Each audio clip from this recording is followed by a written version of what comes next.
warn you, it's not style, this walk. I have to walk like this for another 2 weeks and then I'll be back to normal. I fell from a tree when I was 12 years old, chasing the cows, and nobody paid attention to it. So the bones grew past each other. I thought it was witchcraft. Until the Germans diagnosed it this year and they said, no, we need to rearrange your bone structure. So that's why I'm walking so sexy. It's not my normal way of walking.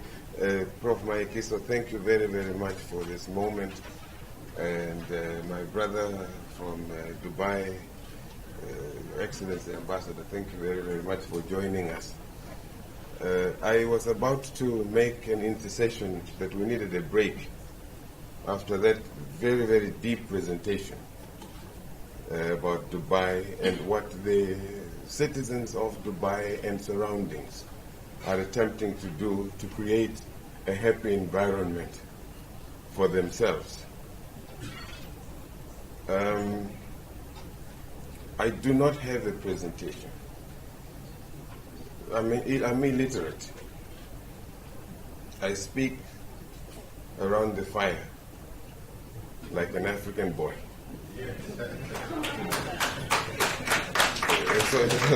And try to make meaning out of this very deep analysis of the technological world wherein we live today.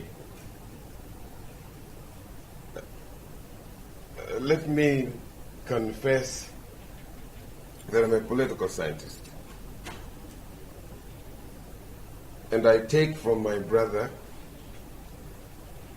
one serious alert, if you will, that everything rises and falls on leadership. What you hear from Dubai is that people have thought it through. They know what they want, and therefore they are able to use technology to move towards that which they have decided to become. In Africa, we do not even know what time is it. We borrow from other people. We don't even know how to implement that which we borrow. One of the luminary scholars from the continent, Professor Ali Mazrui, I'm sure you've heard about him, warned just before he passed on that we have a dis-ease in Africa, that we borrow too much from others without understanding how to use that which we borrow. He goes to say, we borrowed the habit of acquiring wealth overnight, but not the habit of keeping the wealth over time. We have learned the habit of showing off what we have, but not the habit of producing it. We have borrowed the habit of ostentation, pomp and circumstance, but not the drill in production. We have learned the habit of consuming, but not the habit of making it. He concludes that Africans have borrowed the habit that we all wear most expensive wristwatches on our arms, but not the habit of watching the watch to be punctual.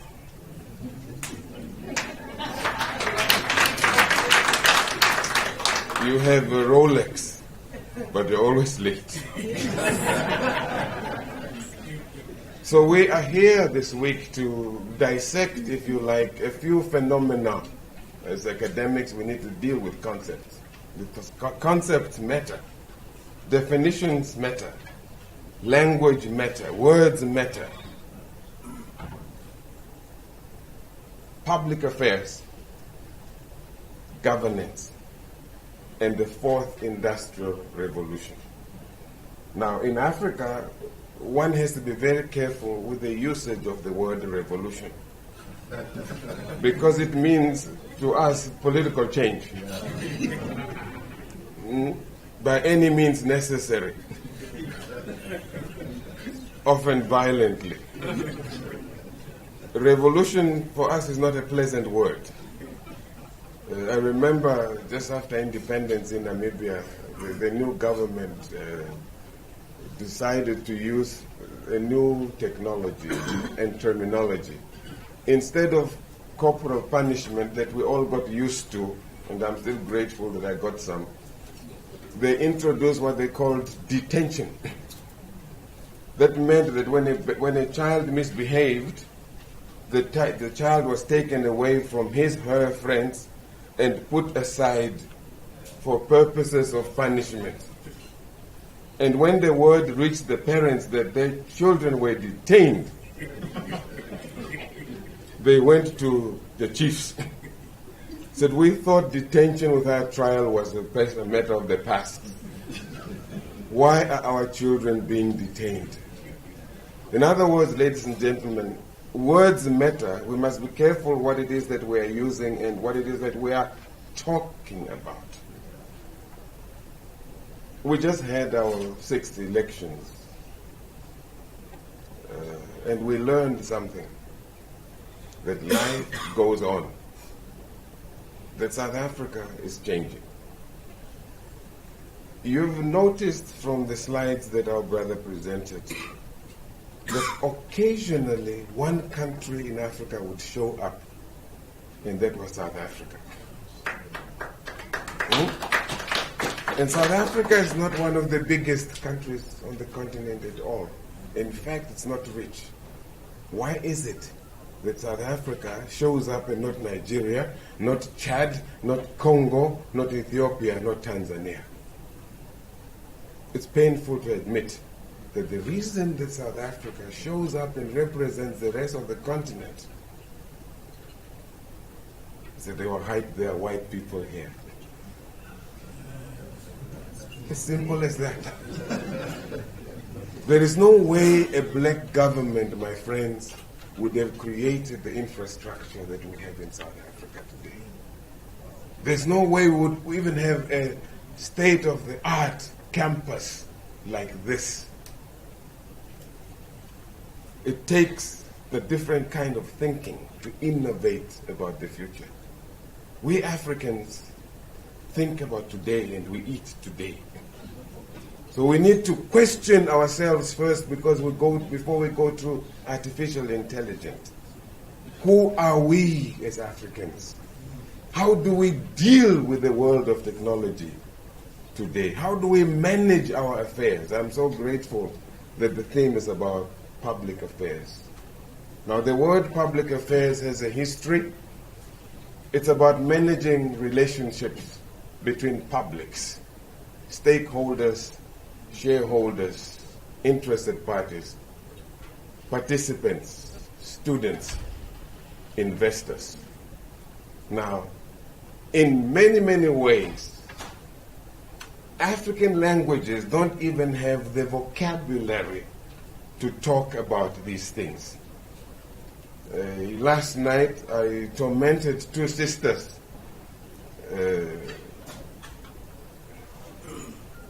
Juta and Jilly, asking them, are you fluent in your languages? Yeah, yes, we are. I said, how do you explain the fax machine in your language? I went,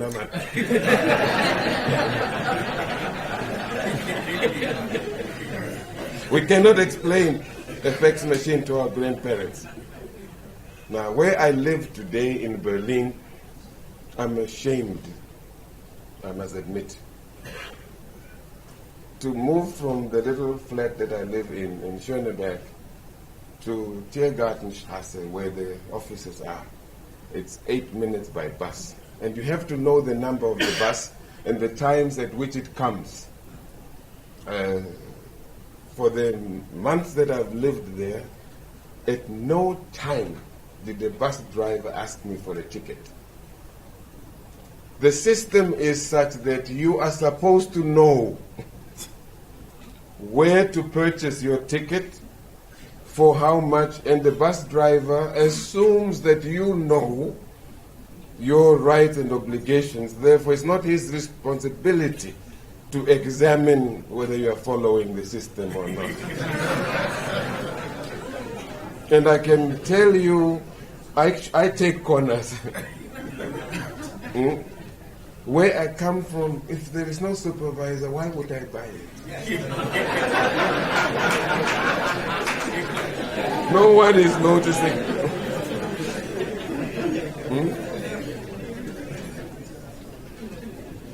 In the kitchen of the Konrad Adenauer Stiftung head office, there are big boxes of all manners of chocolate.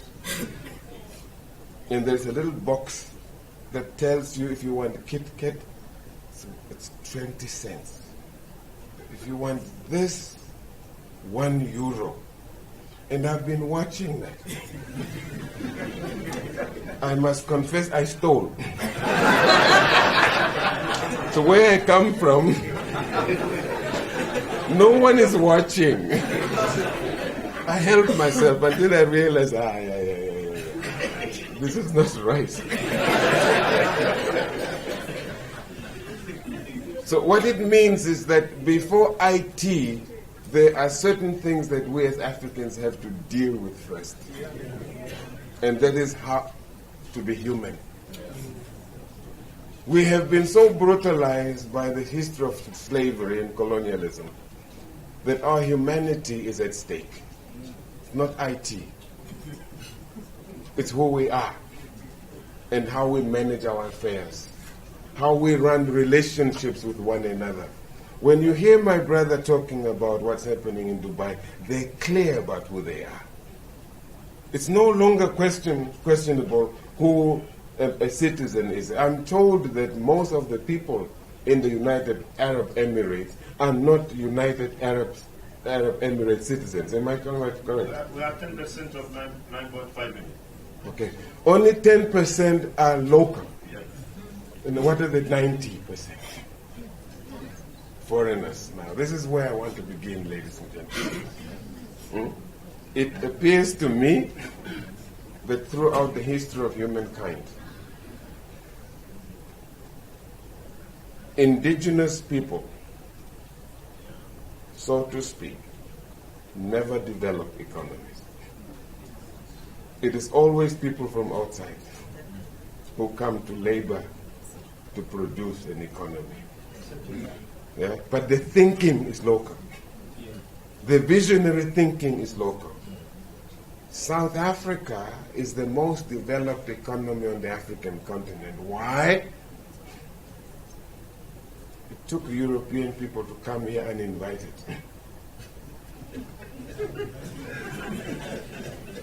To produce what we have today. My friend, sometimes you feel small when you travel from Pretoria to Magoebaskloof. At one point I was going there by car. I went to Venda and I lost my direction and I ended up in some mountains there that would take me to Lesotho. And you would see how these people chopped the mountains to create roads. Black people would never do that. They would walk around and find something flat to live. Risk-taking, my brother talked about. You have to take risks. Now, when we say public affairs, we need to understand, as South Africans, who we are and how we got here. Most of us who live in this southern tip of the continent are by and large Congolese. We came from what they call today the Great Lakes. DRC, Cameroon, South, Burundi, a bit of Rwanda. It's where the Bantu people lived for a very long time. Until strifes tore us apart and we started to migrate south. And this is why, to all intents and purposes, the Kwasa Kwasa music has resonance to any black child in the world. Yeah? You go boom, boom, the child moves already. But if you play classical music, it takes time. Because there's a rhythm in us as Africans that we have abandoned. And we need to return to that rhythm to know who we are. It's not about IT, ladies and gentlemen. It's about our humanity. Our humanity as African people, as black people around the world, is at stake.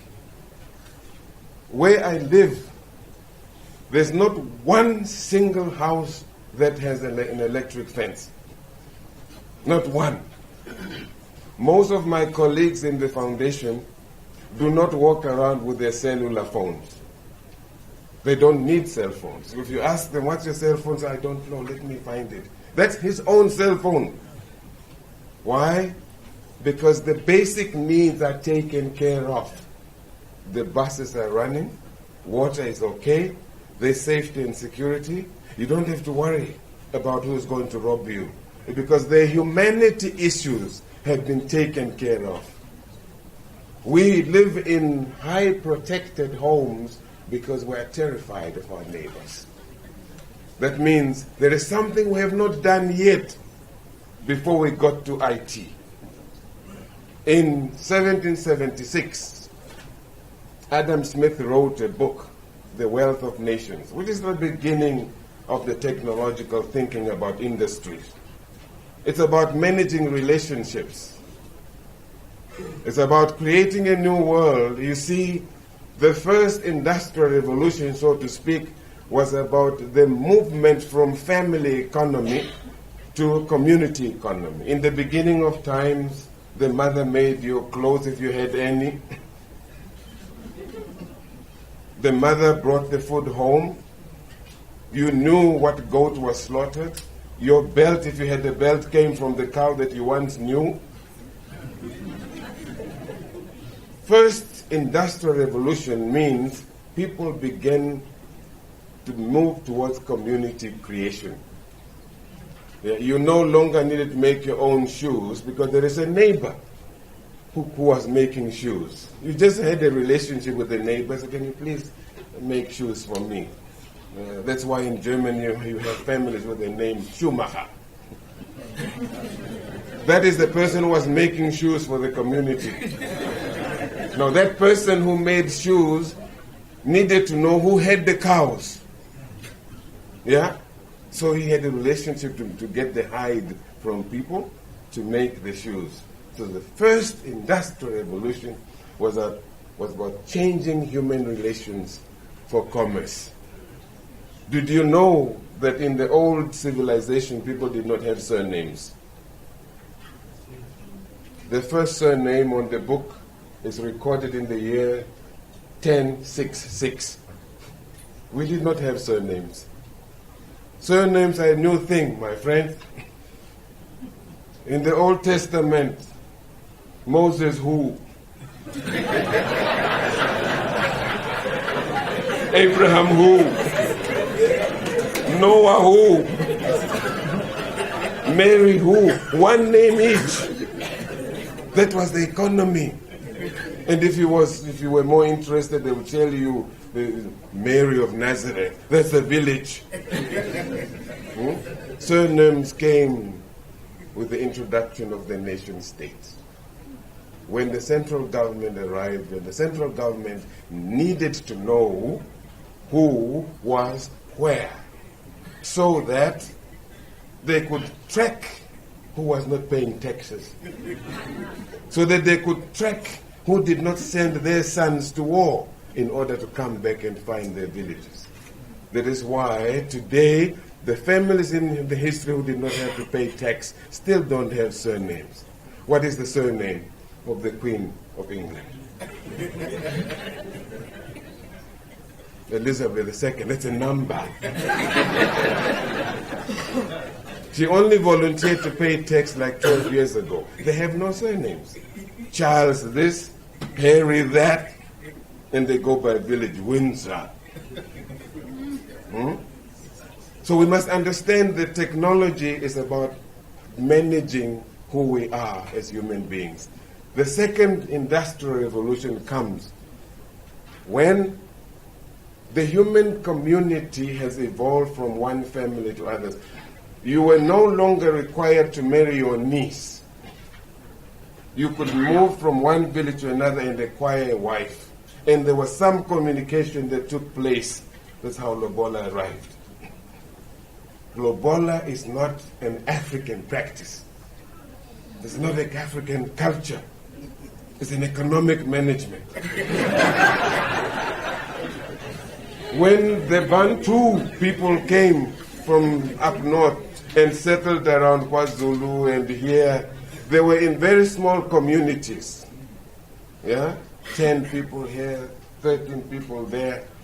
Now the economy at the time, ladies and gentlemen, was the cow and the woman. And at night, I would raid my neighbor to get either their daughter or their cows. So human nature has it that at some point they came together as a man, told him, this thing of raiding one another must stop, man. Why can't we sit down and discuss this? So that if you want my daughter, just bring me your cows, man, and we settle this thing. So the economy continues to change. Technology continues to change. Come 1969, the world has moved on. Now we can communicate much better. Transportation has increased. Thanks to Adolf Hitler, he introduced the Autobahn. The trains are very fast and speedy. Some of them are electrified. So what we are saying here, ladies and gentlemen, and you as producers of knowledge, is to help us as Africans understand how to live in the world that is easy communicatable. Yeah? The plane on which I came is very big. More than 400 people. I do not understand that. With 400 bodies, food, and the food is warm. Their luggage, cargo, and fuel. It still takes off. Now, if I was thinking if my father was still alive and I was to explain to him, Guti, this aeroplane in this language is called the Big Bird, left Germany where the missionaries used to come from and arrived in Johannesburg, and he would say, how did it know where to go? Yeah? I'm trying to simplify things here so that we can live with the world that our brother presented to us. We live in a very, very difficult and dangerous world. The information flow is beyond our imagination. When I was at UNISA, South Africa is very advanced in terms of understanding human laws and how not to repeat the mistakes of apartheid. Apartheid is very important to us. So they introduced what they call employment equity. Remember that. That means that in a department, in a faculty, you cannot have more Zulus than Xhosas. You have to balance things to look like the demographics outside. So we had to employ a white fellow who was a police officer before. Now he comes first day on his job and he wears a suit that he borrowed from his son. And I'm his boss now. You can imagine the relations are very tense here. And I say, Mr. Peterson, can you please go and send this fax? He's very proud to be sent by a black person. Things have changed. So he goes, I assume that he knows how to send the fax. And he's never sent a fax in his life, but he's white. Two pages. 30 minutes later, my friend is not back. He's still sending. So I go to him and say, what's happening? And with a terrible embarrassment in his face. He said, "No, sir, this thing is not going. I put it in, but it comes back. I put it in, it comes back." He is not wrong, because in his mind, when you say you are sending, the thing goes. But this time around, it's not responding to him. It once embarrassed him. It keeps coming back. The research shows me that at least 80% of the dwellers of the African continent live in rural Africa. They do not understand fax machines. They do not understand IT. So, we need to come to terms with how separated we are in this room from the majority of the people from whom we come. You remember in 2002, in Mozambique, they built, in Maputo, they built what they call Polana Mall. The first time Mozambique had a mall. Before that, there was a war. You don't create industries when you are at war.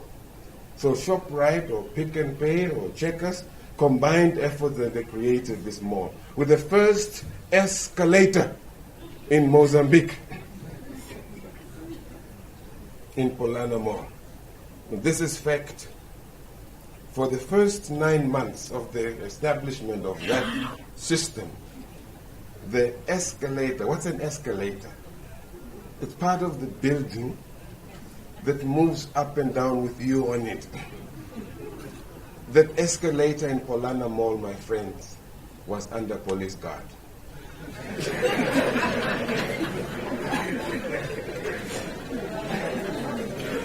You're laughing. This is fact.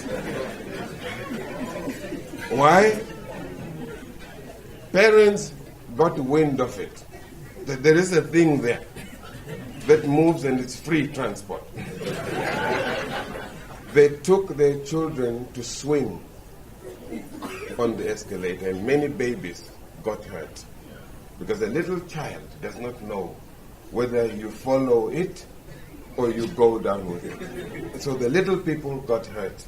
It made sense that on Sundays, people went to the escalator to take wedding photos. And I can understand that. The lady in the hand and she's going up, you take a nice shot. Do you blame them? You can't blame them. Ethiopia, my friend, only 2003, they had the first escalator. Ethiopia was not colonized. That's why they were left behind. Today, if you go to Addis, it's changing now, where they have construction, you see women carrying water from the lake to the construction site. Because there was no white man there to mess them up. What I'm trying to say is that the world in which we live is very complicated. Now we have to come to terms as black people in Africa that perhaps we are the least evolved. I use these words very advisedly. Yeah? That we are way behind to catch up with these things. And I'm not saying we are inferior. It took Europe hundreds and hundreds of years to be where they are today. There is a movie that they made about the United States. It was made in the year on 1948 or so, in Chicago, USA. A pastor of a church told his congregation, I'm going to bring a motion picture. Remember, that was the word for movies. Come with your children, we'll watch a motion picture. So what is that? So just come. So they all came to watch this motion picture. He cleared the hall, painted the one side of the hall very white. So he was projecting this thing on the wall, soundless. Yeah? None of the members of the church has seen a motion picture before, but they've heard of it. So they come with their children, very dressed up, church. And the motion picture begins to run. One of the scenes in the movie is a train that was coming.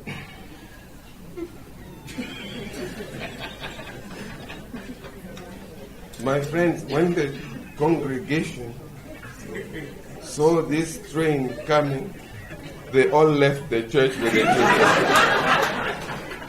It was about to strike them. Do you blame them? Okay. This may sound silly, but for us in Africa to catch up with development, we need to make these things simple so that our people can understand. Albert Einstein said, if you cannot explain something to your own grandmother, you yourself are wasting your time. You don't understand it.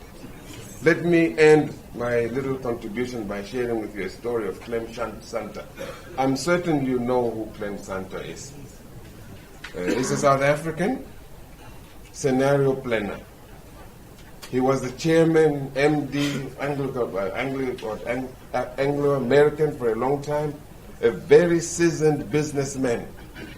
One day, Clem Santa was invited to address Black Business Lunch in Sandton. Traffic such as it is in Sandton, he was late, so he was feeling very guilty. So he parked somewhere and he was rushing through the corridors of other halls. The other halls had a conference earlier, and the people were cleaning them for the afternoon session. The South African economy tells me that those who were cleaning the halls were black. Those who were cleaning the halls were black women. So Clem Santa is walking through this hall rapidly, and one black woman stops him. Says, sorry, sir, can't you see the floor is wet? And he's very conscientious about this. Oh, I'm sorry, I'm late. I have to address the meeting. And the black woman says, address? He says, yes, I have to address the woman. What address is that? And Clem Santa, being the conscientious person that he is, cannot ignore this woman any longer. And he says, oh, I have to speak. And the black woman says, it's lunchtime. No one speaks at lunch. And he says, no, these are very important people. I have to give a speech about transformation. And then she says, okay, what do you do if you're speaking at lunch? And Clem Santa says, well, I am an MD. He says, what is that? He says, I'm a makulubas. I manage people. And this woman says, okay, what do you do? I run meetings. I go overseas to represent South Africa, and I write books. I said, okay, what do you do? And he's struck by this. She says to him, sir, look at me. You can see my uniform. You can see my bucket. You can see my brooms. You can see my mop. And you can see I put the sign there. The floor is wet. What do you do? And Clem Santa walks rather slowly to the meeting, and he says to this hall packed with gray-suited men and women, he said, ladies and gentlemen, for the first time I know that I'm not doing anything in South Africa. I cannot explain to someone who's making this place clean for us what I'm doing. So my question to you as public administrators, academics, lecturers, thinkers, creators of the new world, ask yourself, what do you do? In the life of the ordinary South African in this country, who doesn't know where Gautrain is, who doesn't use ATM. If they do, they send their grandchild. Until we in Africa can come to terms how we can serve our people in minuscule ways so that they can understand why we are here, we'll always play catch up with other parts of the world. We will borrow wrong things from other people. and we cannot use them. Finally, we must admit that we all suffer from a very serious psychosis of black inferiority complex. And that black inferiority complex, my friends and my comrades, manifests itself in three ways: self-doubt, self-pity, and self-hate. The first time I represented UNISA in Malawi, it was 1999. There was a conference for Malawian accountants, and I was invited together with others to go and address them. I arrived in Blantyre, but the conference was in Mangochi. You take a small plane from Blantyre to Mangochi, a 12-seater. I've never been on a 12-seater before. So I'm very happy we're in Africa. You know, we in South Africa, we go to Africa. I'm in Africa now. I'm from Joburg. I strapped myself. I arrived. And as I'm waiting, a pitch black Malawi pilot walks past me to the cockpit. I was in a state. I left the aeroplane to watch from outside. I've never seen a black pilot before. Yeah? What if he is not...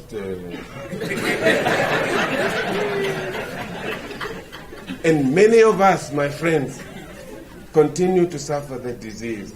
Now, when your cell phone changes its mind and does not cooperate, and you go to Brooklyn Mall, there is a border care. You go there with your cell phone, you are stressed already, it hasn't worked for 2 hours. If there are 2 white technicians, 1 Indian technician, 2 colored technicians, and 7 black technicians, my friend, you will wait for the white technician to take your cell phone. Why? You don't have confidence in that person who looks like you to fix a machine so complicated. That is why, my friends, most of African leaders today invite Americans and Europeans as consultants on their domestic issues. When we changed our military here, 1995, we brought in British consultants to help us merge Umkhonto weSizwe, FAPLA, and the South African Defense Force. How do you expect a person who had an inherent disdain of black people to understand that he can now do it? It will take time, my friends. It's not IT. It's us. China, 29 years ago, I have to share this with you. 29 years ago, the Chinese leaders, there are very few, only 7 men who are leaders of the political bureau. They came together and they said, now, the world is changing. Where do we go? They went to Confucius, they went to Lao Tzu, they went to Sun Tzu to study who are we as Chinese people. And 29 years ago, the Chinese people, in their leadership, said by the year 2020, there shall be at least 20 million Chinese citizens in Africa as permanent residents, because we don't have space in China anymore. We need to make space for them in Africa. And how do we get there? We befriend governments. We give scholarships to the children of presidents, ministers, and members of parliament. We build state houses. We renovate the head office of the African Union in Ethiopia. And. But when our people go to Africa, they don't have faith in the banks in African countries. They use our banks. They're all oriented to go and work elsewhere to make life more meaningful for the Chinese people. You go to Ovambo land, my friends, in Namibia. There's a place called Okalongo. 5 Chinese families have moved there in the last 10 years. There's already a Chinatown. The black people who work for the Chinese families have already begun to learn to drink Chinese tea without sugar. They're already learning Mandarin because China knows what to do. China has a plan for Africa. No African country has a plan for China. How do they do that? Because many, many, many years ago, to pay tribute to my friend from Dubai, the Chinese decided on who they are in the world, where they want to go in the world, what the challenges are facing them in the world and in China, how to prepare themselves to survive better. You see, when Charles Darwin wrote the book, The Origin of Species, that we always interpreted as the beginning of racism, he said the one segment of human civilization that will be more adept at managing change will control the rest. What change management? Lao Tzu, commonly known as Confucius, taught the Chinese people the following dictum. This is before IT. He says, go to the people. Live with them. Work with them. Love them. Learn from them. Begin with what they know. Work with what they have. And when the job is done, they shall return to you with a sense of exhilaration and tell you, thank you. Now we can do it ourselves.